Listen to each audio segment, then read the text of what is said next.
বছরের ভিতরে রমজান শ্রেষ্ঠ, এই জন্য কারণ হলো রমজান মাসে নাজিল করা হয়েছে কি? আচ্ছা বলেন তো, একটা বছরে কয়টা রাত? 365টি রাত। বলেন এক বছরের রাত কয়টা? সবাই বলেন, বলুন আওয়াজ দিয়ে। 365 রাতের ভিতরে মনে রাখবেন সর্বশ্রেষ্ঠ রাত কোনটা? বরাত না, বলেন কদর। বলেন কোন রাত? লাইলাতুল কদর। বলেন কোন রাত? আজীবনের জন্য মনে রাখবেন এক বছরে 365 রাতের ভিতরে শ্রেষ্ঠ রাত কোন রাত? জোরে কোন রাত? কেন?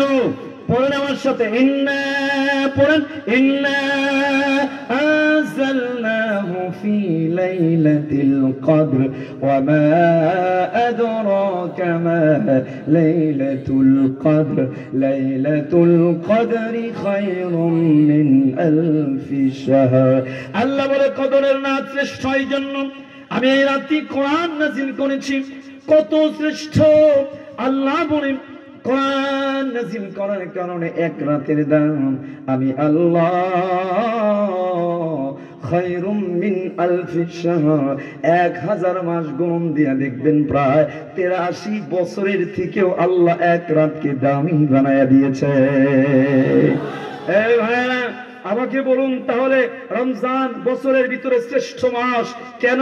এই মাসে নাজিল হয়েছে কোরআন।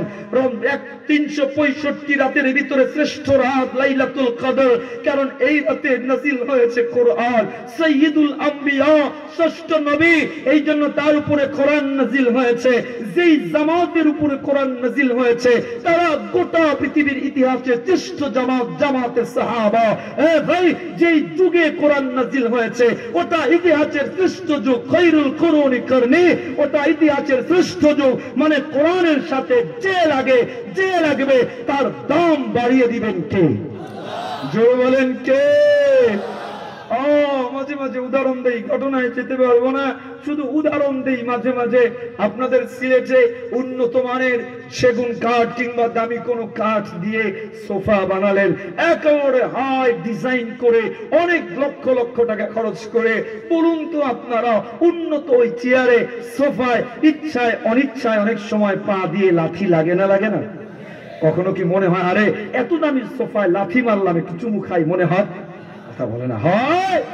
কিন্তু বলেন কোরআনটা যে কাঠের উপরে রাখেন আপনাদের সিলেটে শ্রীমঙ্গল, ওই কাঠটাকে কি বলেন?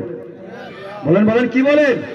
কখনো ভেবেছেন সবচেয়ে কম দামি কাঠ, ফেলে দেওয়া কাঠ, টুকরো টুকরো কাঠ, উইদাউট এনি ডিজাইন, ডিজাইন নাই, বার্নিশ নাই, কোন মতো জোড়া তালি দিয়া আল্লাহর কোরআনের জন্য বানানোর কারণে গোটা পৃথিবীর ইতিহাসে, গোটা পৃথিবীর সব ফার্নিচারের থেকে ওই ছোট্ট রেয়ালের দাম সবচেয়ে বেড়ে যায়। লাথি তো দূরের কথা, হাত থেকে যদি পড়ে যায় যে কোনো মানুষ উঠায়া চোখে মুখে চুমু খায়। কথা বলে না, ঠিক কিনা? কাঠের দামের কারণে না কোরআনের দামের কারণে? জোরে বলেন কিসের দামের কারণে? আমার শ্রীমঙ্গলের ভাইয়ারা, আপনাদের কি বলি, কোরআন যে মাসে নাজিল হলো দামি হয়ে গেল। Could you imagine, could you think? এ ভাই, কাঠের সাথে লাগলে যদি কাঠ এত দামি হয়, আমি আপনি তো আশরাফুল মাখলুকাত, সৃষ্টিকুলের শ্রেষ্ঠ জীব, আমি আপনি যদি কোরআনকে ভালোবাসি, এই যে কোরআনের ভালোবাসায় আয়োজন করেছেন, এসেছেন, বসেছেন, কোরআন তেলাওয়াত করবেন, কোরআন মানবেন। আল্লাহর হাবিব সাল্লাল্লাহু আলাইহি ওয়াসাল্লাম বলেন, কোরআন যদি কেউ মানে, কোরআনকে যদি আঁকড়ে ধরে ভালোবাসে, ওই মানুষগুলোর দাম আল্লাহ আকাশের নিচে জমিনের উপরে ফেরেশতাদের থেকেও দামি বানায়া দেয়। এই জন্য প্রথম কথা, কোরআন মানবেন তো ইনশাআল্লাহ? কোরআনকে আঁকড়ে ধরবেন তো ইনশাআল্লাহ? কপাল পোড়া আমরা। আজকে যদি বাংলাদেশ, মাঝে মাঝে আমি দুঃখ নিয়ে বলি, বাংলাদেশ এ পর্যন্ত বাংলাদেশ স্বাধীন হয়েছে, আমি এটা এমফিল ডক্টরেট করেছি মালয়েশিয়াতে। মালয়েশিয়া বাংলাদেশের স্বাধীনতার সময় প্রায় কাছাকাছি। আজকে বাংলাদেশের মানুষ মালয়েশিয়াতে তারা এমপ্লয়ি হয়ে যায়, জব করতে যায়, তাদের ওটা ড্রিম কান্ট্রি। সিঙ্গাপুর জেলেদের শহর ছিল, ছোট্ট একটা শহর, আজকে the model country of the whole world, গোটা বিশ্বের একটা মডেল কান্ট্রি হয়ে গেছে। কারণ কি একটাই কারণ, তারা দেশকে ভালোবেসেছে, তারা দেশের জন্য কাজ করেছে। আজকে আমার বাংলাদেশ 53 বছরে আমরা আমাদের মৌলিক চাহিদা আদায় করতে পারি নাই। কারণ একটা, শোনা দেই আপনাদেরকে, কারণ হলো এ পর্যন্ত যে বা যারাই রাজনীতির নামে চেয়ারে এসেছে, তারা রাজনীতির নামে রাজনীতি নয়, তারা করেছে পেটনীতি। কথা বলেন, ঠিক কিনা বলেন? পেটনীতি করেছে, চুরি আর বেগম পাড়ায় বাড়ি বানানো। আপনাদেরকে বলি, যদি শান্তি চান, রহমত চান, গোটা দেশের ভিতরে কোন ডেমোক্রেসি নয়, সোশিয়ালিজম নয়, ক্যাপিটালিজম নয়, কোন কালমার্সের তন্ত্র নয়, কোন ব্রিটিশ আইন নয়। যদি শান্তি আনতে হয়, আল্লাহর কোরআন দিয়ে প্রথমে আগে বিচার শুরু করে দেন। আমাদের জজ করে, সুপ্রিম করে আল্লাহর কোরআন দিয়ে বিচার করেন, দেখবেন 2-4টা চোরকে আজকে দেশের টাকা নেই, ব্যাংকে টাকা নেই, জিনিসপত্রের দাম উঠবে বলে কোথায় থাকবে? 16 লক্ষ কোটি টাকা 16 বছরে পাচার হয়ে গেছে। কথা কয় না, কয় না? যদি কোরআনের আইন বাস্তবায়ন হতো, 2-4টা চোরকে ওপেন মিডিয়ার সামনে হাত কেটে দেওয়া হতো, কোরআনের আইন দিয়ে সব চোর জনমের মতো ঠিক হয়ে যেত। কথা বলে না, ঠিক কিনা বলেন? আজকে এত আইন, এত ল, কোরআনের জন্য কোরআন দরকার। যদি শান্তি চাই, আমাদের সুপ্রিম কোর্টে, জজ কোর্টে, বাংলাদেশের সংবিধানে আল্লাহর কোরআনকে বাস্তবায়ন করতে হবে। আমি বলি, হে শ্রীমঙ্গলের ভাইরা, আমরা বহু যুক্ত দেখেছি, বহু আন্দোলন করেছি। আবার যদি আন্দোলন হয়, এই আন্দোলন গদির জন্য নয়, রাজনীতির জন্য নয়, এই আন্দোলন হবে সমস্ত গণতন্ত্রকে ডাস্টবিনে নিক্ষেপ করে আল্লাহর কোরআনে, আল্লাহর কোরআনকে সংবিধান বানানোর জন্য। এর জন্য যদি আমাদেরকে আবার মাঠে নামতে হয়, আবার রক্ত দিতে হয়, রাজি আছেন আমার ভাইরা?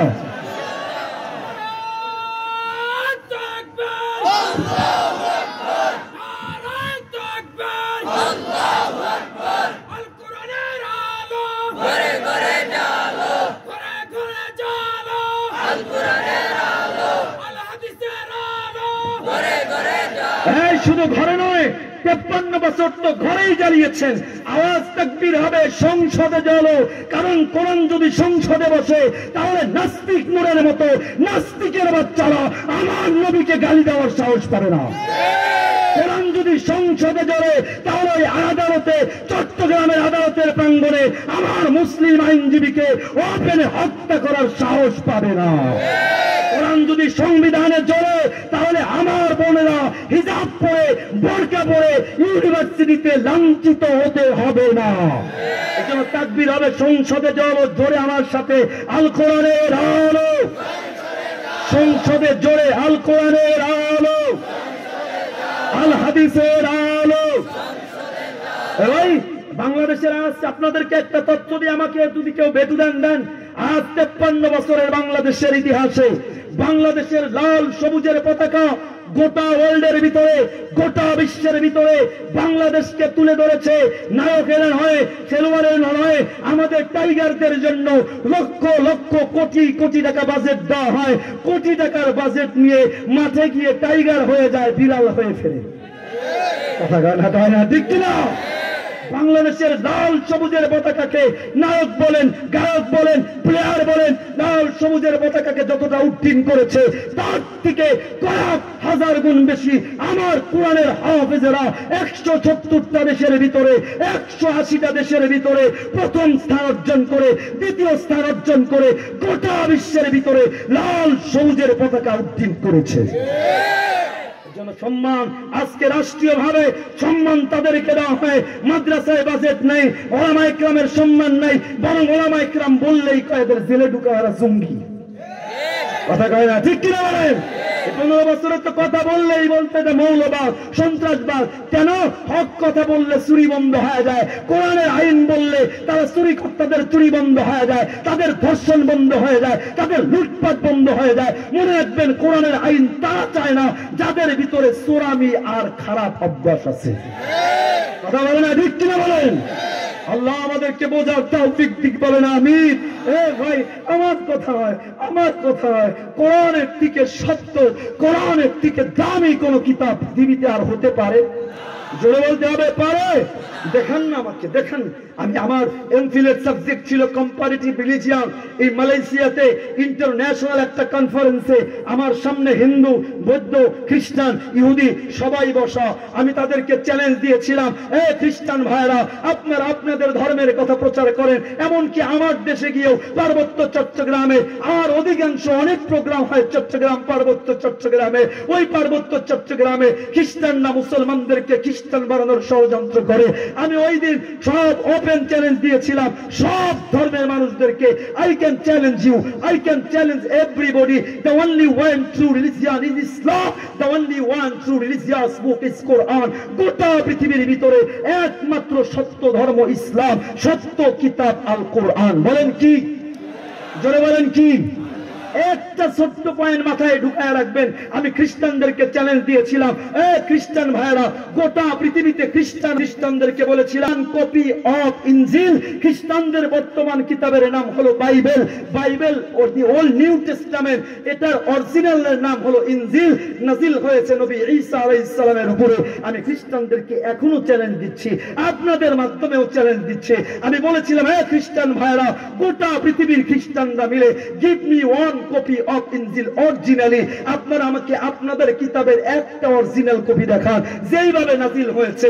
If you can give me, if you can show me one copy of ইনজিল originally, I must surrender here. আমি এই জায়গায় সারেন্ডার হয়ে যাব। কসম করে বলি আপনাদেরকে, খ্রিস্টানরা একটা ওয়ার্ড উচ্চারণ করতে পারে নাই, কারণ তাদের কাছে আল্লাহর কিতাব নাই। নাই বর্তমান যে বাইবেল আছে, একটাও আল্লাহর কথা না, সব বানানো কথা। আমি ইহুদিদেরকে ডাক দিয়ে বলেছিলাম, এই ইহুদি ভাইরা, গিভ মি, ইহুদিদের কিতাবের নাম বাইবেল, ওল্ড টেস্টামেন্ট, অথবা তারা বলে বুক অফ ডিউটারনমি, অথবা ত্রিপিটক, সব ইহুদিদের কিতাব। অরিজিনালটার নাম হলো তাওরাত। নবী মুসা আলাইহিস সালামের উপরে নাযিল ওয়ান কপি অফ তাওরাত originally, I must surrender here. এক কপি যদি দেখাইতে পারেন, আমি মুফতি রফিকুল ইসলাম সিরাজি সারেন্ডার হয়ে যাব। দেখাইতে পারে নাই, পারে নাই, পারে নাই। আমি হিন্দুদেরকে ডাক দিয়ে বলেছিলাম, আপনাদের কিতাব খোলেন, আপনাদের কিতাবে লেখা আছে গ্রিক বেদের ভিতরে একং ব্রহ্ম দ্বিতীয়ং নাস্তি নেহ নাস্তি কিঞ্চন অল্লং জ্যেষ্ঠং শ্রেষ্ঠং পরমং ব্রহ্মণং অল্ল রাসূল মুহাম্মাদাং রকং বরস্য। হিন্দুদের অন্যতম কিতাব কল্কি পুরাণ 1 নম্বর খণ্ড 18 নম্বর অধ্যায় 15 নম্বর মন্ত্রে বলা হচ্ছে, একমাত্র সত্য যিনি নবী হবে তার নাম নরসংসং, যুধিষ্ঠির অপসং, তার নাম নরসংস। বাংলা অর্থ প্রশংসিত, আরবি অর্থ মুহাম্মদ। সুবহানাল্লাহ। প্রচন্ড। আমি কয়েকটা উদাহরণ হিন্দুদেরকে বলেছিলাম, কিতাব খোলেন, আপনাদের ত্রিপিটক খোলেন, ত্রিপিটক খোলেন। এবার আমি বৌদ্ধদেরকে বলেছিলাম, খোলেন আপনাদের কিতাব গসপেল অফ বুদ্ধা, বৌদ্ধ ধর্মের অন্যতম কিতাব 117 118 নম্বর পৃষ্ঠা। গৌতম বুদ্ধ বলছে, I am not first Buddha who came on the earth, not shall I B the last. In one time another Buddha will arise in the world. গোটা পৃথিবীর ভিতরে একজন সত্য নবী আসবে, যার নাম হবে আহমদ। তার ধর্মই একমাত্র সত্য ধর্ম। সুবহানাল্লাহ। হিন্দু, খ্রিস্টান, বৌদ্ধ, ইহুদিদেরকে বলার পরে এবার আমি বুক ফুরিয়ে তাদেরকে চ্যালেঞ্জ দিয়েছি, come to me, how much copies of the Quran do you want in the whole world. আমার কাছে আসে, 1500 বছর আগে আমার কোরআন নাজিল হয়েছে, কয় কপি কোরআন আপনি চান? কোথায় চান? Go east to west, not to south. গোটা পৃথিবীর পূর্ব থেকে পশ্চিম, উত্তর থেকে দক্ষিণ, গোটা পৃথিবীর যেখানে মন চায় ওইখানে চলে যান। এক কপি নয়, কোটি কোটি কোরআন। একটা জবর জের নোক্তা পরিবর্তন হওয়া ছাড়া আমি আপনাকে দেব। আমার কোরআনের থেকে সত্য কোন কিতাব হতে পারে? আরে ভাই, শুধু কোরআন নয়, কোরআন তো প্রিন্টেড কোরআন, কোরআন জীবন্ত কোরআন, লাইভ কোরআন। হাফেজ ওলামায়ে কেরাম এখানেও আছে, মঞ্চে হয়তো আছে। গোটা পৃথিবীতে কোটি কোটি হাফেজে কোরআন আছে। 8 বছরের বাচ্চা, 10 বছরের বাচ্চা এখনো খাবার বোঝে না, পেশাব বোঝে না, তার সিনার ভিতরে আমার রব, আমার মালিক 30 পারা কোরআন হেফাজতের ব্যবস্থা করে দিয়েছে। কোরআন ছাড়া পৃথিবীর একখানা কিতাব দেখান যেই কিতাবের কোন হাফেজ আছে। তাওরাতের দেখান, বাইবেলের দেখান, গ্রিক বেদের দেখান, অথর্ব বেদের দেখান, কলকি পুরাণের দেখান। গোটা পৃথিবীর আল্লাহর কোরআন ছাড়া কোন কিতাবের হাফেজ পাওয়া যাবে? বুঝা গেল কোরআন এটা কার কার কার?